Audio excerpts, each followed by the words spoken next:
ಈ ಒಂದು ವಿಡಿಯೋದಲ್ಲಿ ನಾವು ಯಾವ್ದ್ರ ಬಗ್ಗೆ ಮಾತಾಡ್ತೀವಿ ಅಂತಂದ್ರೆ, ಮಾರ್ಕ್ಸಿಸಂ ಅಂದ್ರೆ ಏನು? ಕಮ್ಯುನಿಸಂ ಮತ್ತೆ ಕ್ಯಾಪಿಟಲಿಸಂ ಅಂದ್ರೆ ಏನು? ಇದರ ಡಿಫರೆನ್ಸ್‌ಗಳು ಏನು ಅಂತ ನಾವು ಈ ವಿಡಿಯೋದಲ್ಲಿ ನೋಡ್ತೀವಿ. ಫಸ್ಟ್ ಮಾರ್ಕ್ಸಿಸಂ ಅಂದ್ರೆ ಏನು? Marxism is the theory developed by Karl Marx. Karl Marx ಎಂಬವರು ಈ ಒಂದು ಫಿಲಾಸಫಿ ಮತ್ತೆ ಐಡಿಯಾಲಜಿನ ಹೇಳಿದವರು. ಸಿಂಪಲ್ ವರ್ಡ್ಸ್‌ನಲ್ಲಿ ಹೇಳಬೇಕಂತಂದ್ರೆ, ಸೊಸೈಟಿಯಲ್ಲಿ ರಿಚ್ ಅಂದ್ರೆ ಅಪ್ಪರ್ ಕ್ಲಾಸ್ ಮತ್ತೆ ಪೂರ್ ವರ್ಕಿಂಗ್ ಕ್ಲಾಸ್ ಇದ್ದಾರೆ.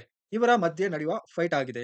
ಈ ಸಿಸ್ಟಮ್ ಅನ್ನ ಚೇಂಜ್ ಮಾಡಿ ಈಕ್ವಲ್ ಸೊಸೈಟಿಯನ್ನು ಕ್ರಿಯೇಟ್ ಮಾಡಬೇಕಂತ ಕಾರ್ಲ್ ಮಾರ್ಕ್ಸ್ ಈ ಒಂದು ಐಡಿಯಾಲಜಿನಲ್ಲಿ ಹೇಳಿದ್ದಾರೆ. ಇವರ ಪ್ರಕಾರ ಕ್ಲಾಸ್ ಸ್ಟ್ರಗಲ್ ಕಾರ್ಲ್ ಮಾರ್ಕ್ಸ್ ಅವರು ಈ ಐಡಿಯಾಲಜಿ ಪ್ರಕಾರ ಸೊಸೈಟಿಯಲ್ಲಿ 2 ಮೈನ್ ಕ್ಲಾಸಸ್ ಇರುತ್ತೆ.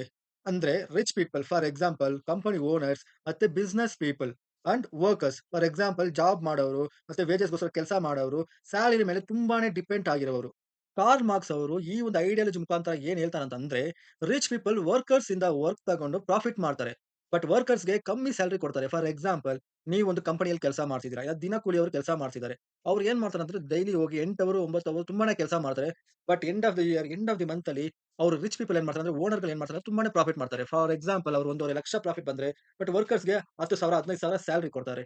ಇದನ್ನ ಕಾರ್ಲ್ ಮಾರ್ಕ್ಸ್ ಅವರು ಎಕ್ಸ್‌ಪ್ಲಾಯಿಟೇಷನ್ ಅಂತ ಪದದಿಂದ ಯೂಸ್ ಈ ಎಕ್ಸ್‌ಪ್ಲಾಯಿಟೇಷನ್‌ನ ಸ್ಟಾಪ್ ಮಾಡ್ಬೇಕು. ಎಕ್ಸ್‌ಪ್ಲಾಯಿಟೇಷನ್ ಅಂದ್ರೆ ಏನು? ಫಾರ್ ಎಕ್ಸಾಂಪಲ್ ಒಂದು ಜಿಮ್ ಇದೆ. ಜಿಮ್ ಅಲ್ಲಿ ಒಂದು ಓನರ್ ಇರ್ತಾರೆ. ಆ ಓನರ್ ಅವರು ಟ್ರೈನರ್ಸ್‌ನ ಇಟ್ಕೊಂಡು ಕೆಲಸ ಮಾಡಿಸ್ಕೊಳ್ತಾರೆ. ಬಟ್ ಒಂದು ಎಂಡ್ ಆಫ್ ದಿ ಮಂತ್ ಬಂದಾಗ ಅವ್ರಿಗೆ ಒಂದು 3,00,000 4,00,000 ಒಂದು ಪ್ರಾಫಿಟ್ ಬರುತ್ತೆ. ಆದರೆ ಸ್ಯಾಲರಿ ಅಂತ ಟ್ರೈನರ್ಸ್‌ಗಳಿಗೆ ಒಂದು 10,000 ದಿಂದ 15,000 ಕೊಡ್ತಾರೆ. ಇದನ್ನ ತುಂಬಾ ಸ್ಯಾಲರಿ ತುಂಬಾನೇ ಕಡಿಮೆ. ಇದನ್ನ ಎಕ್ಸ್‌ಪ್ಲಾಯಿಟೇಷನ್ ಅಂತ ಕರೀತಾರೆ ಕಾರ್ಲ್ ಮಾರ್ಕ್ಸ್ ಅವರು. ಅಲ್ಲಿಂದ ನಾವು ಕ್ಯಾಪಿಟಲಿಸಂಗೆ ಬರ್ತೀವಿ. ಕ್ಯಾಪಿಟಲಿಸಂ ಅಂದ್ರೆ ಏನು? ಇವಾಗ ಕರೆಂಟ್ ಸಿಸ್ಟಮ್, ಇಂಡಿಯಾನ ಸಿಸ್ಟಮ್ ನೋಡ್ಕೊಳ್ಳಿ, ಪೊಲಿಟಿಕಲ್ ಸಿಸ್ಟಮ್ ನೋಡಿ. ಇದನ್ನ ಕ್ಯಾಪಿಟಲಿಸಂ ಅಂತ ಹೇಳ್ತಾರೆ. ಅಂದ್ರೆ ಬಿಸಿನೆಸ್ ಅವರು ತುಂಬಾನೇ ಪ್ರಾಫಿಟ್ ಮಾಡ್ಕೊಂಡು, ಅವರು ಏನಿದೆಯೋ ಅವ್ರು ಸ್ವಲ್ಪ ಪ್ರಾಫಿಟ್ ಮಾಡ್ಕೊಂಡು ಅವ್ರು ಚೆನ್ನಾಗಿರ್ತಾರೆ. ಬಟ್ ವರ್ಕರ್ಸ್ ಅವರು ಕೆಲಸ ಮಾಡ್ತಾರೆ, ಸ್ವಲ್ಪನೇ ಸ್ಯಾಲರಿ ಸಿಗುತ್ತೆ. ಅಂಡ್ ಸಾಹುಕಾರ ಯಾವಾಗ್ಲೂ ಸಾಹುಕಾರ ಆಗ್ತಾ ಹೋಗ್ತಾ ಇರ್ತಾನೆ. ಬಡವ ಯಾವಾಗ್ಲೂ ಬಡವನಾಗಿ ಹೋಗ್ತಾ ಇರ್ತಾನೆ. ಫಾರ್ ಎಕ್ಸಾಂಪಲ್ ಇವಾಗ ನೀವು ಕೆಲಸ ಮಾಡ್ತೀರಲ್ಲ, ಕೆಲಸ ಮಾಡಿದಾಗ ನಿಮ್ಗೆ ಒಂದು 10,000 ಸಿಗುತ್ತೆ. ನೀವು ಕೂಡಿಟ್ಟು ಒಂದು ಬಿಸಿನೆಸ್ ಸ್ಟಾರ್ಟ್ ಮಾಡೋಣ ಅಂತ ಅನ್ಕೊಳ್ತೀರಾ. ಬಟ್ ಇಲ್ಲಿರೋ ಪೊಲಿಟಿಕಲ್ ಸಿಸ್ಟಮ್ ಯಾವ ತರ ಇದೆ? ನಿಮ್ಗೆ ಒಳ್ಳೆ ಎಜುಕೇಷನ್ ಇಲ್ಲ, ಒಳ್ಳೆ ಹಾಸ್ಪಿಟಲ್ ಇಲ್ಲ, ಮತ್ತೆ ಟ್ರಾನ್ಸ್‌ಪೋರ್ಟೇಷನ್ ಇಲ್ಲ. ನೀವೆಲ್ಲದಕ್ಕೂ ಸ್ವಲ್ಪ ಸ್ವಲ್ಪ ನಿಮ್ ಸ್ಯಾಲರಿಯಿಂದ ಕೊಡ್ತೀರಾ. ಆ ಟೈಮಲ್ಲಿ ನಿಮ್ ಕೈಯಲ್ಲಿ ನೀವು ಕೂಡಿಕ್ಕಕ್ಕೂ ಆಗಲ್ಲ, ಒಂದು ಬಿಸಿನೆಸ್ ಸ್ಟಾರ್ಟ್ ಮಾಡೋದಕ್ಕೂ ಆಗೋದಿಲ್ಲ. ಸೊ ಇಂತಹ ಒಂದು ಗವರ್ನಮೆಂಟ್ ಅಲ್ಲಿ ಇದೊಂದು ದೊಡ್ಡ ಲೂಪ್ ಹೋಲ್ ಅಂತ ಹೇಳ್ಬೋದು ಈ ಕ್ಯಾಪಿಟಲಿಸಂ ಗವರ್ನಮೆಂಟ್‌ನಲ್ಲಿ. ಯಾಕಂದ್ರೆ ಇಲ್ಲಿ ಸಾಹುಕಾರ ಹೋಗ್ತಾ ಇರ್ತಾನೆ, ಮತ್ತೆ ಬಡವ ಯಾವಾಗ್ಲೂ ಬಡವನಾಗೇನೆ ಇರ್ತಾನೆ. ಮಾರ್ಕ್ಸಿಸಂ ಐಡಿಯಾ ಪ್ರಕಾರ ಒಂದು ದಿನ ವರ್ಕರ್ಸ್ ಎಲ್ಲ ಸೇರಿ ಯುನೈಟ್ ಆಗಿ ರಿಚ್ ಪೀಪಲ್ ಮೇಲೆ ಒಂದು ರೆವಲ್ಯೂಷನ್ ಮಾಡ್ತಾರೆ. ಈ ಸಿಸ್ಟಮ್‌ನ ಚೇಂಜ್ ಮಾಡ್ತಾರೆ.